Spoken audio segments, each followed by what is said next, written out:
Her smile was stitched tighter than her corset. You couldn't see the bruises beneath the silk. You couldn't hear the crack of bone over the rustle of lace. But if you looked closely, closer than society ever dared, you might have seen it. The way her breath was borrowed. The way her posture was pain-carved into elegance. This isn't just a story about fashion. It's a story about obedience, about control, about a woman whose body became a battleground, and whose silence became her rebellion. History will tell you she was beautiful. We will tell you what it cost. She wasn't born into freedom. She was born into ribbon. Her first breath passed through fabric that was already tightened, already adorned. Before she ever learned to speak, she learned to hold her stomach in. Straight posture was praised before she could walk. Beauty was not something to grow into.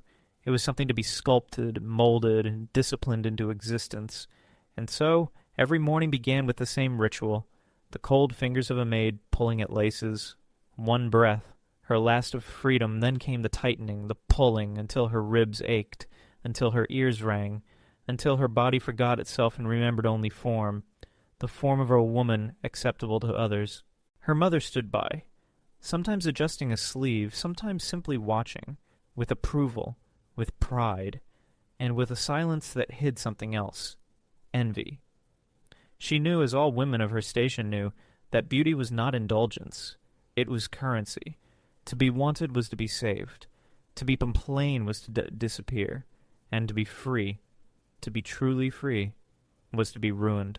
The corset wasn't clothing, it was commandment, a symbol, a charm warding off failure, polished shackles parading as elegance. It forced the back straight, the chest forward, the waist vanishing. It taught the body to obey, to shut up, to sit still. It was her passport to society, her ticket into family, into meaning, into mattering. Without it, she was no one. With it, she was everything, but no longer herself. As she grew, her waist grew smaller, not by nature, but by pressure. Her bones gave way, her organs shifted, her breath became a shallow compromise. But her face glowed. She had mastered the art of smiling through pain. That smile became her armor, her camouflage. The world didn't want to see a woman suffering to be beautiful. It wanted the illusion of effortlessness, of grace, of composure. Her body bore the war. Her face wore the peace. At a ball one evening she fainted. No one panicked. Girls fainted all the time, from the heat, from nerves, from too much excitement, but mostly from the crushing weight of silk, whalebone, and expectation.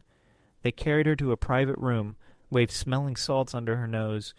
When she awoke, an older woman murmured with a proud chuckle, "Now that is a real lady, just like the heroines in novels." Her pride flared. Her ribs cracked. Every lace on her back was a pair of eyes watching. Every pierced stitch was someone else's choice. She didn't own her body. It was property leased by culture. Men wanted to possess her like a statue in a gallery. Mothers sculpted her like clay meant to become a wife. Dressmakers twisted her into the shape of fantasy. And she simply tried not to disappoint, not herself. Them. But don't mistake her for weak. She was surviving. She didn't stay silent because she lacked a voice.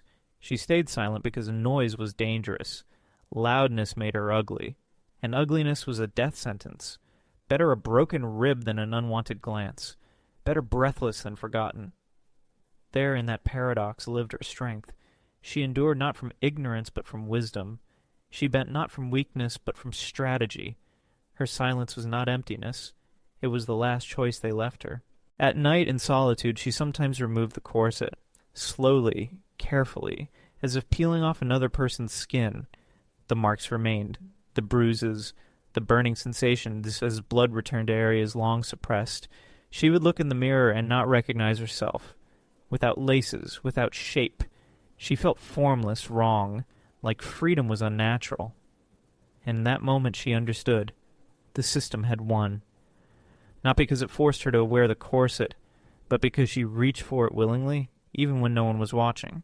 She fantasized sometimes of another world, another century, one where she could dance barefoot, laugh too loud, eat without shame, breathe, not halfway, but fully. But morning always came.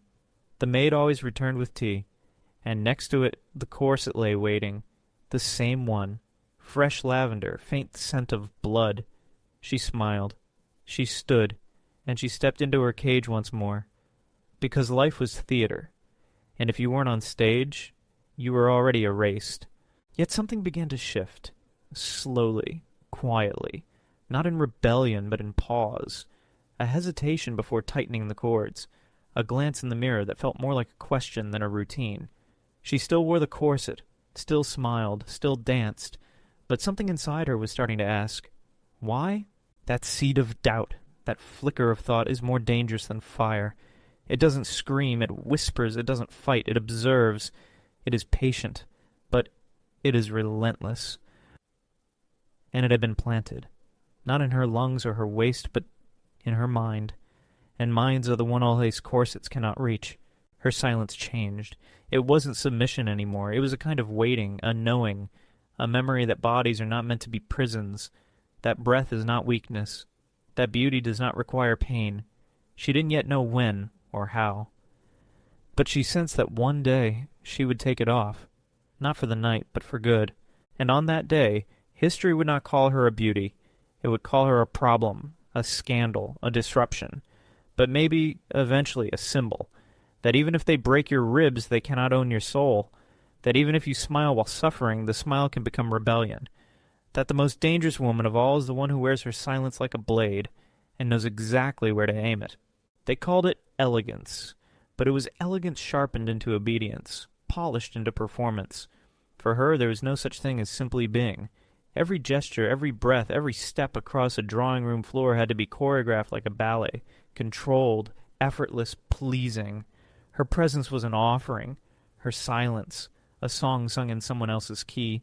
She wasn't living, she was enduring the art of womanhood as defined by the hands of men and the whispers of women who had survived long enough to enforce it. When she walked into a room, eyes didn't just follow, eyes measured, her waist, her smile, her stillness. Men praised her posture. So graceful, they said, never realizing that grace came from pain, from muscle memory trained to flinch at pleasure, from lungs that had learned to breathe in quarters, from a spine stiffened by steel and shame. The elegance they adored was not natural. It was extracted, surgically, socially, spiritually. She became the ideal, but the ideal was a cage. And in that cage, a quiet madness was growing. She knew how to host, how to bow, how to sit without her dress wrinkling. She knew how to giggle without showing too much teeth, how to walk without letting her hips speak. She knew the temperature of every room and the ego of every man in it. She had been taught diplomacy, flattery, submission, the holy trinity of survival for a woman of her class. But no one taught her what to do with the scream inside her, the one that lived just under her ribs, the one that never quite made it to her throat because beauty had no room for noise. There were moments, fleeting, forbidden, when she wanted to tear it all off. The corset, the jewelry, the name, the lineage. To run barefoot into the woods and let herself rot or bloom, anything but pose. But she couldn't, because where would she go? Who would she be? In a world where women were shaped like sculpture and expected to be silent like marble, freedom was not a destination. It was exile. Once, during a dinner party, she laughed too loudly. Just once. The sound escaped her before she could kill it. Heads turned. A silence fell over the table like a dropped curtain. A man, older, powerful, always watching, raised an eyebrow. "So spirited," he said, the way one might speak of a horse that needed breaking. She blushed, not from shame, but from recognition. She had revealed herself, and she had been seen. That night, in her chamber, she stood before the mirror and stared at the outline of her corset, the indentations left in her skin, the way her body bore the proof of its training. A sudden intrusive thought, what if I stopped smiling? Would they flinch? Would the world crumble? But no. She smiled again, as always, because she had been taught that a woman's rebellion must be soft, silent, invisible, that if you're going to burn, burn slowly, in secret, like a candle, 1 inch at a time. She wasn't the only one. The other women knew. They saw it too. The little bruises that everyone pretended were clumsy accidents, the faint coughs that came from the lungs pressed too tight, the whispers exchanged behind fans, eyes darting like birds in a gilded cage. But none of them spoke it aloud, because if one broke the illusion, all would suffer. That was the cruel brilliance of the system. It made accomplices out of its prisoners. The most respected woman in her circle had a waist so thin it could be encircled with 2 hands. People marveled. They said she looked like an hourglass. But no one noticed she could barely eat, that her back ached from the effort of holding in every breath, every hunger, every truth. She once confided, after too much wine, that she hadn't drawn a full breath in years. She laughed, then wept, then laughed again, and the next morning wore the tightest corset anyone had ever seen, because regret is permissible, rebellion is not. And so the game continued. She learned how to weaponize the beauty, how to play the role so convincingly that no one would ever question if it was a role. She knew that if you want to win, you can't just survive, you must enchant. And she did. Men fell, women envied. Invitations came.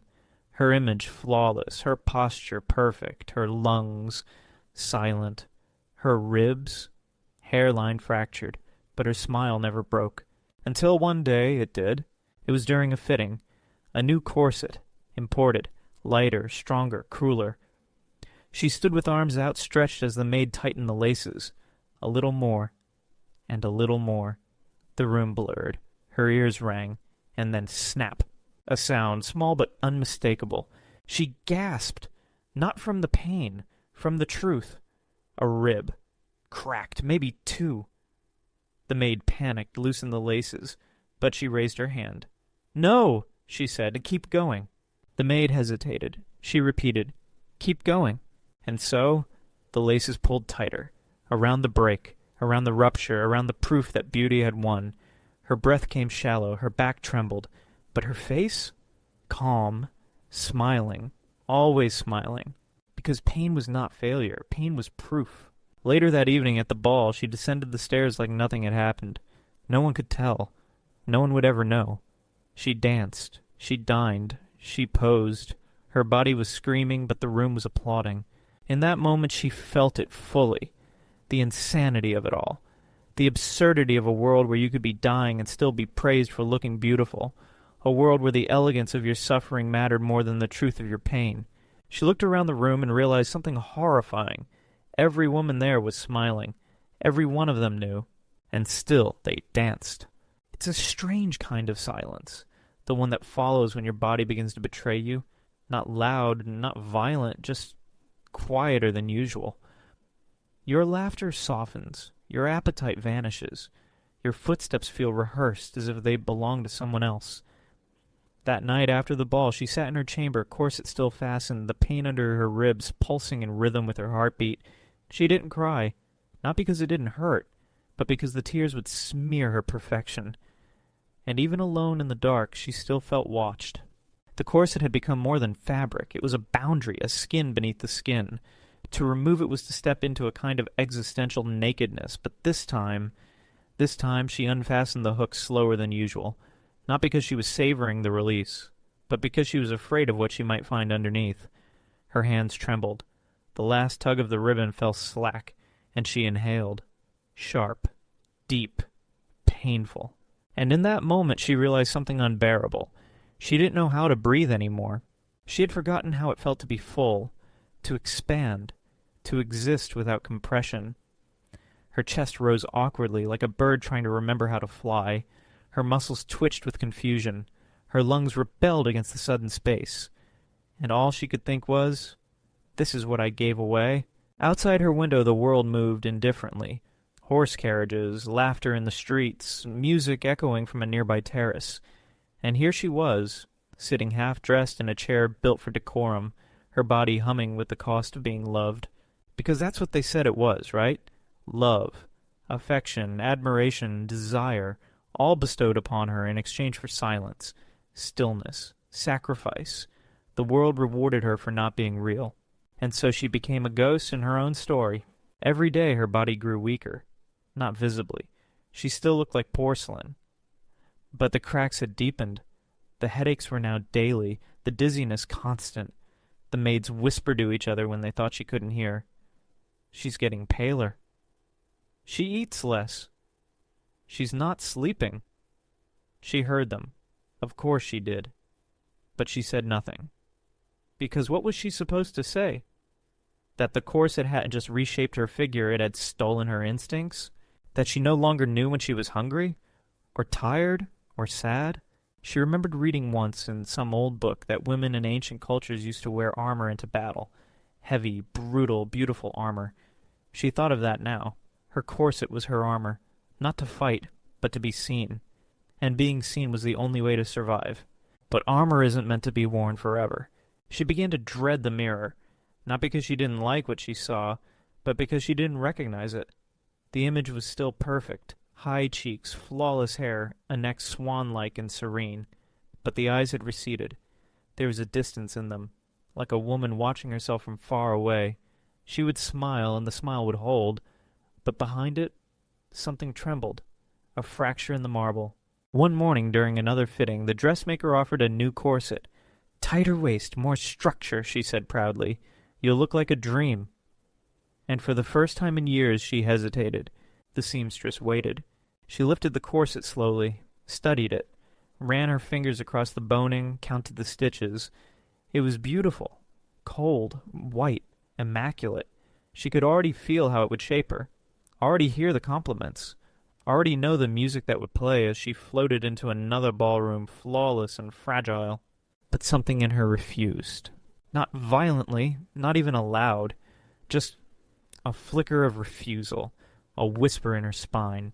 She handed it back. "Not today," she said. The room froze. The seamstress blinked. "But, miss, your appearance—" "I said not today." The seamstress nodded, stiffly, gathered the corset and left. And the moment the door shut, she exhaled, fully, painfully, deliciously. Her lungs stretched like they hadn't in years. Her back curved naturally for the first time since childhood. And then quietly to herself she laughed. It wasn't graceful. It wasn't elegant. It wasn't feminine. It was real. And that made it dangerous. Because now she knew. Now she knew the lie. That perfection was not a gift. It was a demand.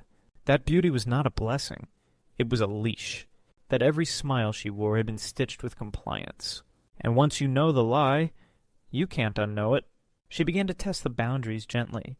She sat differently at dinner, let her voice grow louder in conversation, wore her hair slightly looser, chose fabrics that breathed.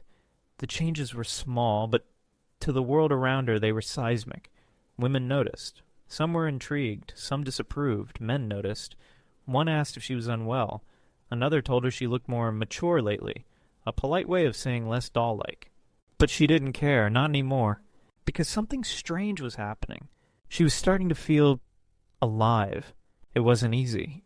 Her body still hurt. The fractures didn't heal overnight. There were days she wanted to return to the comfort of constraint, to be adored, even if it meant being diminished.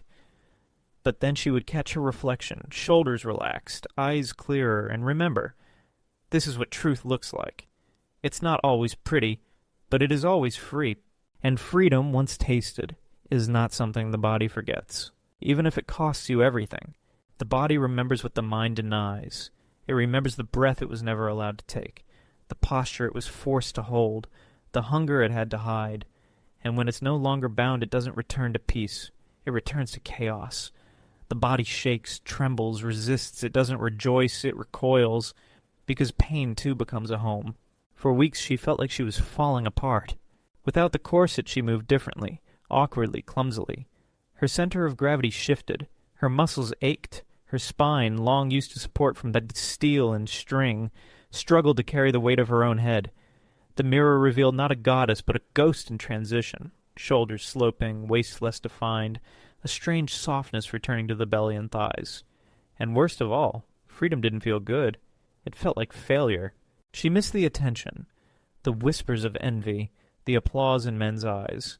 Now she caught sidelong glances, not of admiration, but of concern, of critique, of confusion.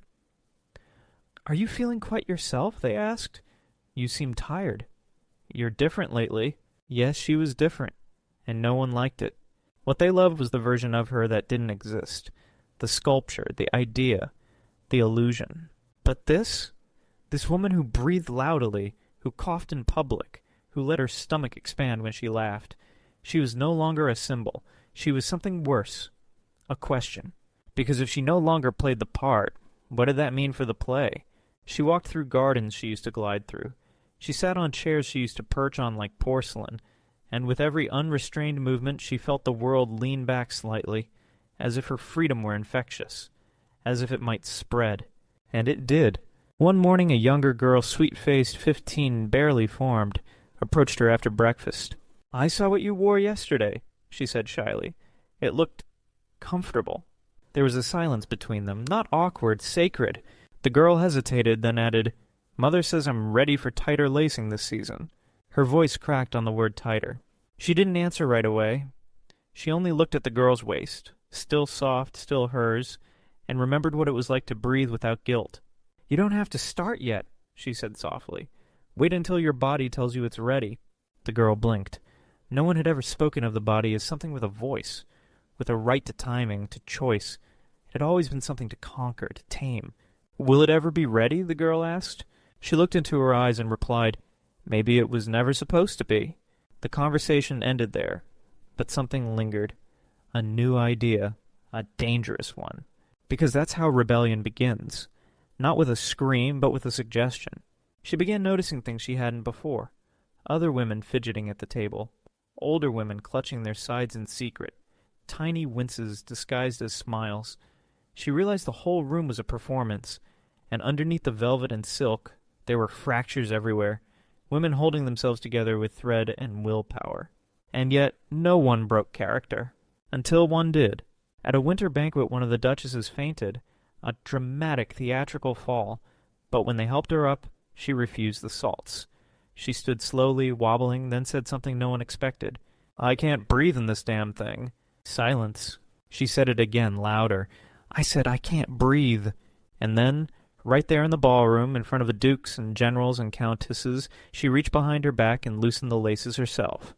Her chest expanded with a sigh so deep it echoed off the chandeliers. Her face turned red, not with embarrassment, but with blood, with oxygen, with life. A scandal. A miracle. A warning. The room didn't know what to do. Some laughed nervously, others pretended not to see, but she watched, closely, not the Duchess, but the other women. She watched their pupils dilate, their hands twitch, their lungs tighten in mimicry, and she knew the revolution had already begun, not in the streets, in the ribcage. That night she wrote in her journal for the first time in years, not about society, not about dresses or suitors or invitations, but about sensation, about pain, about the smell of air after rain, about hunger and fullness, about what it means to be human when no one is watching. She ended the entry with a single line, "I am not beautiful. I am becoming." And that word, becoming, carried more power than any title, any corset, any flattery, because to become is to change. And change terrifies the ones who depend on your stillness. Soon whispers followed, that she had grown odd, that she was too modern, that perhaps she had fallen ill, that maybe quietly she had gone mad. She didn't defend herself. Let them whisper. Let them invent stories. The truth was simple. She had remembered she had a body, and that remembering changed everything. She no longer sought the mirror's permission. She no longer waited for praise to feel worthy. She no longer bent to the expectations of rooms full of fragile men and frightened women. She existed, unevenly, inconsistently, but wholly. And in doing so, she became something rarer than beautiful. She became real. There is a moment, quiet, almost invisible, when a woman stops performing, not publicly, not dramatically, but deeply, inwardly, as if some final thread snaps between the soul and the costume, and the weight of pretending simply falls away. Not with a scream, not with a declaration, just with a breath. And for her, that moment came in the least expected place. A church. She'd gone out of obligation. A family ceremony. Layers of expectation wrapped her shoulders like a shroud. As she sat among the pews, surrounded by lace veils and obedient postures, she felt the old ghosts stir again. The ones that whispered about elegance, about grace, about remaining small, quiet, soft. But this time they didn't speak as loudly, because she had stopped listening. The sermon echoed through the vaulted space, about sin, about duty, about the sanctity of roles. The priest's voice was solemn, proud. He spoke of Eve, of the fall, of woman as origin of temptation, as danger in disguise. And suddenly she saw it all. How history had been written on women's bodies. Not with ink, but with pressure, with lace and silence and pain made to look like posture. She thought of all the daughters who had inherited shame like it was jewelry, all the mothers who had passed it down like an heirloom, and all the girls who never questioned it, because to question meant isolation. That was the final cruelty. You were trained to harm yourself and then left alone with the wound. But she wasn't alone now. Not truly, because the more she let go, the more she noticed others letting go too. Not in rebellion, but in recognition. The girl from before, the one afraid of tight-lacing, now walked with her back relaxed, her waist unbound. A cousin once obsessed with her figure had begun to wear loose gowns, claiming comfort was the new sophistication. Even the housekeeper, old and stiff in tradition, now allowed herself to sigh audibly at the end of the day. Small things, soft rebellions, but together they formed something real. Not a revolution of banners or slogans, but of breath. Still, freedom has a cost, and soon the invitations stopped arriving. Her name was quietly omitted from social calendars. Suitors declined to call. Her mother, once so proud of her perfection, now looked at her with a mixture of fear and pity. "You're throwing it all away," she whispered one night. "You were so close to everything we dreamed for you." And she smiled, because that's what no one understood. The dream had never been hers. It had been built for her, around her, without asking if she wanted it, and now they mourned its unraveling like it was a death. But it wasn't death. It was birth. Birth is bloody, painful, loud. It is not graceful. It is not elegant. And yet it is the most sacred thing a body can do. She was being born again, into her own shape. And for the first time, she didn't care if the world approved of that shape. Let them call her ruined. Let them call her strange. Let them say she had lost her way. She had not lost her way. She had left the path that was killing her. That path had been carved in bone, laid out in etiquette manuals, etched in the tight smiles of mothers and the empty eyes of brides. It led to admiration, to security, to being remembered as a fine woman, but never as a full person. Now, when she walked into a room, people looked, but not with adoration, with discomfort, with curiosity, with suspicion, and she welcomed it. Because when people are comfortable around your suffering, you must make them uncomfortable with your freedom. She started writing again.